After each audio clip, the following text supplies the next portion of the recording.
Today on the Tiger Lacrosse Report, we'll preview the Tigers game against the Penn State Nittany Lions. Get ready, fans. The Tiger Lacrosse Report starts now.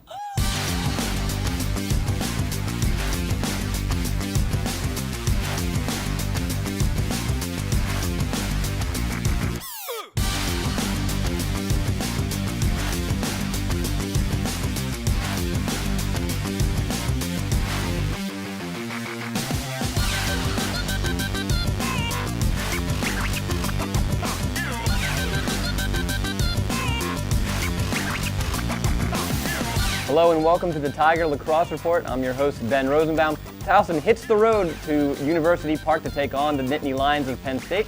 As always, I'm joined by the head coach of the Tigers, Sonia LaMonica. Coach, thanks for joining us. Thanks, Ben. Always a pleasure. So you go from playing the number 6 Stony Brook Seawolves to now number 7 Penn State. A lot of coaches, they schedule tough opponents, tough non-conference schedules. You have Florida, Loyola, Notre Dame, among others coming in here. For you, why was it important for you to schedule tough? Well, I think for a number of reasons. You learn more about yourself, I think, when you're truly tested. And I think you're able to make more gains much faster. Your weaknesses get exposed. So you're able to learn from your weaknesses, develop your strengths, and move forward. I think it's exciting to play top teams in the country. So, I mean, that's another reason. Who doesn't want to play on the big stage against top teams? I think the other reason is because we believe that we can challenge and we'll play anybody. We're up to play anybody, and the way the scheduling puzzle worked out this year, we were able to play a team like Penn State and Stony Brook and Florida and you name them. So I just see them as great opportunities for us as a program that is right there and so determined to prove that we're relevant in the nation, and this is a way to do it.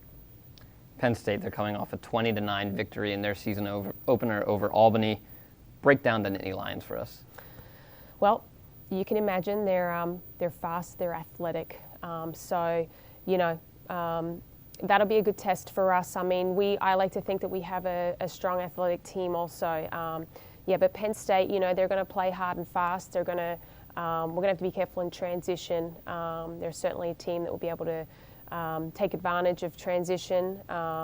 They've got some incredible skilled players that, you know, we're going to have to be sure that we limit and we lock down. They've got a great draw player who's, you know, in an Albany game, definitely controlled the draws, was able to get the ball to herself and use her speed and quickness to create scoring opportunities from the draws. So, yeah, they're going to play high-paced lacrosse, I anticipate. Defensively, again, they're very athletic, so they're able to, they don't have to slide too early, but when they slide, they're able to get there in enough time. So it's going to be important that we really play good team offense, that we really leverage and expose starting with 1v1s, and that we break it down and play as a unit. So you mentioned high pace. They took a total of 45 shots against Albany to Albany's 21. With a team like Penn State, how defensively do you try to limit them? Because, I mean, whether it's Kylie Keating or Angie Benson in goal that game, that's a lot of shots for a goalie to take. Yeah, absolutely. How do you limit a team that's taken lots of shots? Well, you've got to get out and engage them. You've got to dictate them rather than them dictate you. So, you know, we talk about, you know, getting out, getting pressure on the ball, not allowing teams to have space to set up their dodges or to have their arms free to see the middle and find open players who make good off-ball cuts. So it starts with that on-ball pressure and limiting sort of the spacing and the feeding ability. Obviously, you've got to have on-point communication. You've got to be ready to help and slide quickly. And ultimately, you know, we're going to give up shots, and it's a question of, you know, where do we give them up from? You know, we want to only allow low scoring angles on the shots and not give up easy options. So. And then vice versa, you got players like Caitlin Montalbano on offense, CAA preseason player of the year. Everyone knows she can score. Everyone knows Emily can score. You name it, Carly Tellenkamp, whoever. How do you try to get them into a groove? Because this is you said a very athletic defensive unit for Penn State. How do you try to get your offense into a groove when maybe Penn State's trying to force the issue with you guys? Yeah, we have to play hard and fast. We have to make sure that we're aggressive and that ultimately we're being dynamic. So we're not just trying to clear space and drive. I mean, we've got to have great off-ball play. We've got to really occupy our defenders. I mean, that's a lot of what the game is all about. Only one person has the ball any given time, and we can't stand around and watch the ball carriers. So it's going to be really important that our off-ball players are engaged, that they're constantly being a threat, that they're, working action off-ball, and that's a way to take away the help slides, or if a team's ball watching, it's a way to expose that too with your off-ball cuts, etc. So, yeah, we're going to have to be dynamic. We're going to have to be aggressive, and we're going to have to stay resilient. And, I believe we've got a lot of talent, a lot of different scoring threats in that balance. You need to have strong drivers, you need to have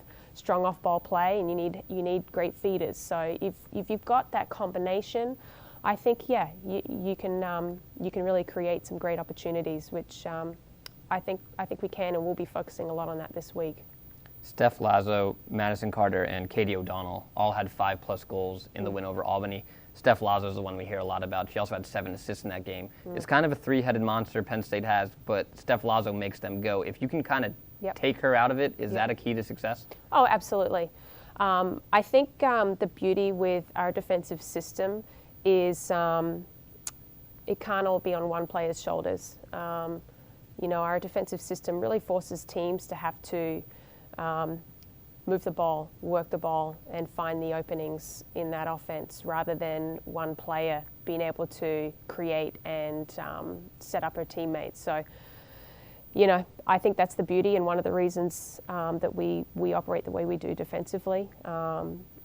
If we're doing a good job this weekend, it's because we're going to make Penn State have to move the ball, and we're going to force them into areas of the field that they don't necessarily feel comfortable and ready to make sure that we're botting up and crashing in if the ball is getting inside the 8. So, and it's going to take good goalie play as well. I mean, they're certainly great shooters and great finishers. So, we're going to have to make some good stops and limit their transition. Yeah. All right. The Tigers and Nittany Lions are scheduled for a 1 o'clock start on Saturday. Head over to TowsonTigers.com to catch how you can follow along with the action. Coach, thanks for joining us, and good luck against Penn State. Thank you. And thank you, fans, for joining us. That'll do it for us today on the Tiger Lacrosse Report. For head coach Sonia LaMonica, I'm Ben Rosenbaum. As always, go Tigers.